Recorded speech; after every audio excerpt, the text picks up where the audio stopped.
Just like my last videos, we redrew the borders of post-World War I Europe. However, this time, the Central Powers won. This means that there is one overwhelming power in Europe that will be making most of the decisions. And hey, I will be hosting more events like these in the future, so you should join my Discord server if you want to take part. To begin the New World Order, Germany wanted to absolutely destroy France. The Germans suggested they annex Luxembourg, half of Belgium, and a significant amount of northeastern France. After a slight pushback, Germany agreed with slightly less land with control over Belgium, which has its border extended to the English Channel. The first proposal for a border change in Eastern Europe was, surprisingly, made by Poland. Even more surprisingly is the fact that Poland requested German land. The Polish government wanted a small connection to Lithuania. However, this proposal was refused. Next, the discussion of Ukrainian borders arose. Ukraine wished to expand more into Russia. However, these wishes were mostly ignored until later on into the conference. It was very clear that Romania was going to be divided. Moldova, Ukraine, Germany, Bulgaria, and later Austria-Hungary would decide that Romania would be mostly annexed, and Wallachia would be made an Austro-Hungarian puppet.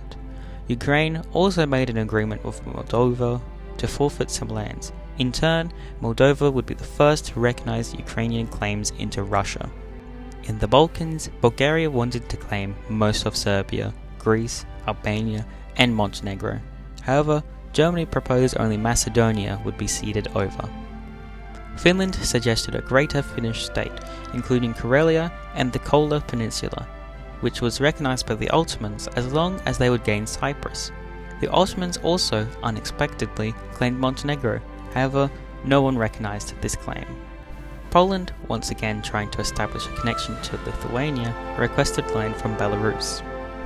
All this discussion about the East was chaos. There were claims everywhere, some of which were supported, some of which were not. Eventually, an agreement was reached.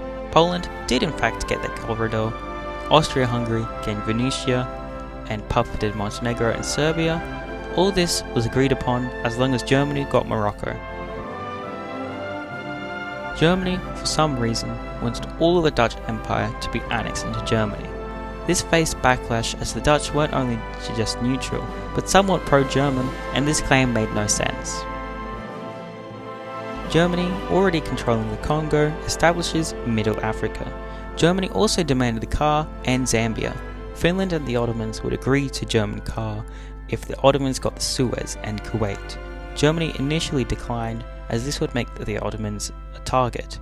However, they eventually agreed. Germany would also gain Zambia if they economically and militarily supported Finland and the Ottomans. The final serious claim was Germany claiming southern Chad. To gain this, they offered the Estonian puppet to Finland, which they accepted.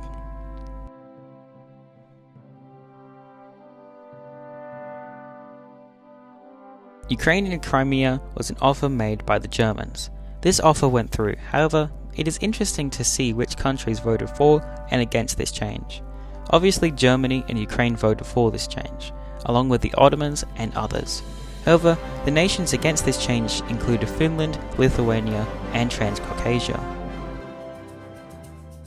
Throughout the talks, there were a few claims that were not taken seriously, but as I found them funny, I thought I'd mention a few of my favourites. Ukrainian Egypt, Bulgarian Libya, Moldovan Suez, German Asia and Australia, Slovenian Taiwan, Slovenian Bulgaria, Slovenian South Sandwich Islands, Bulgarian Antarctica, Slovenian Earth, and finally Slovenian Observable Universe. As a disclaimer, I struggled to come up with the future of this world, so what I did come up with might not be super realistic, so womp womp. In this world, White Russia probably wouldn't have the same support as in our timeline. This would mean that the Soviets are likely to win. However, the Soviet Union wouldn't be anywhere near as powerful in this world, as any attempt to reclaim their lost territory would be destroyed by Germany. This could bring more extremism into the country, as they look for a weakness in Germany. The Great Depression would still affect the West the same.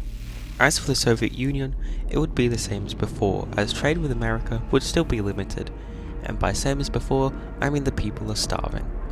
As for the Central Powers, I believe they would be affected very differently. Germany would probably be embargoed by America, and the Great Depression could actually be profitable.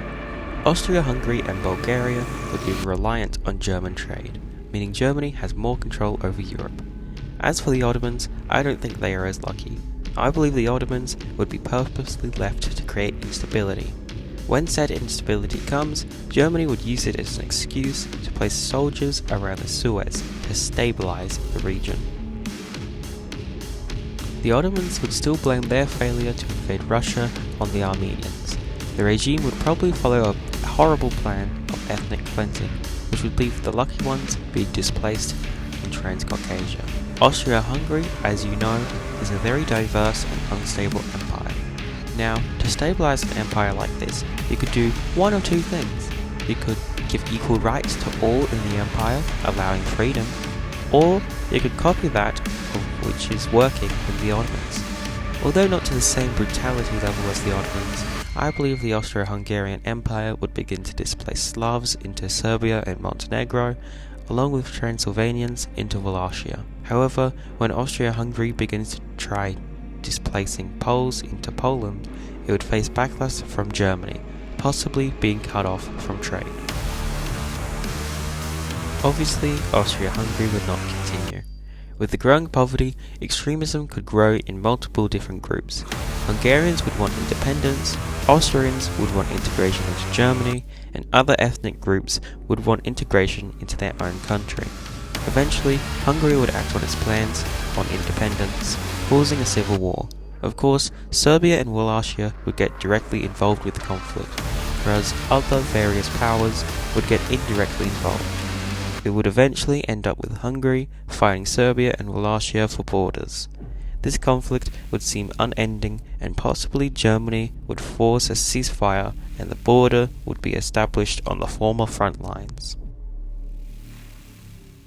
Seeing the chaos in Austria-Hungary, areas with Russian majorities would begin to rebel.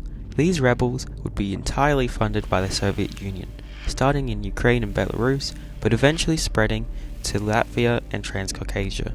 Seeing the clear pattern, Finland would negotiate with the Soviets in private, agreeing to an adjusted border for peace among the population. These talks would also lead to a secret alliance between the two nations. The Ottomans could also accept an adjusted border, however, Germany would not do such a thing, and the proxy war would continue. Germany, in this scenario, is screwed. The Germans have exactly zero reliable allies. They cannibalized Austria. Hungary would hate them for limiting their expansion and causing the downfall of Austria-Hungary. The Ottomans want to kick them out of their country. Finland has secretly teamed up with their enemy, and most of their puppets are either fighting against them or planning to fight against them. There is only one smart thing they could do in their scenario. Obviously, no one will trust you if you subjugate millions. Germany would have to forfeit land and control for trust. For starters, they would have to let Belgium govern itself. Next, they would have to unannex Luxembourg, allowing some form of self-governing. In the Balkans, Germany would continue to be a peacekeeping force between Hungary and the Serbo-Wallachian alliance. They would also have to allow most of Moldova to reunite with Wallachia. The rest unites with Ukraine.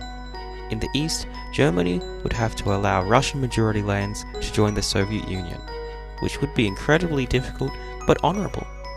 After a few border changes, Germany is suddenly much more trustworthy.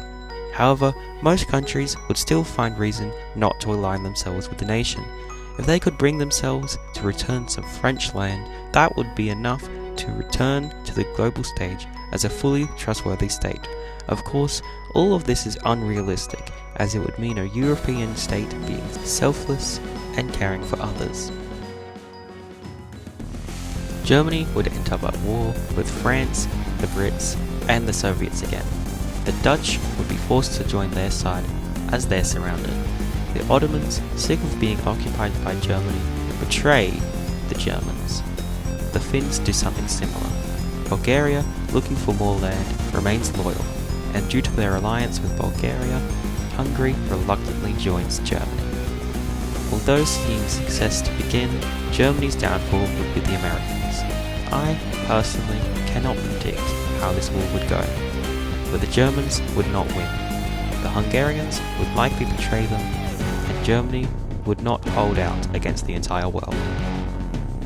In the west, France would retake their territories, possibly taking Saarland and Luxembourg. Belgium would regain its land as well. In the Balkans, Bulgaria would be punished, losing land to Romania, Greece, and Yugoslavia. Austria would be forced into independence. Germany would lose land to Czechia, Poland, and Lithuania.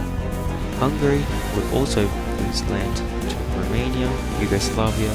As for the east, Latvia would be divided, and Belarus and Ukraine would be slowly annexed by the Soviets. In conclusion, Germany could either be logical and appease the world, or be cocky and fall, making a Europe that is kinda hideous. Anyway, I'm probably going to play on Stoneworks now, so subscribe or join my Discord or something. Bye.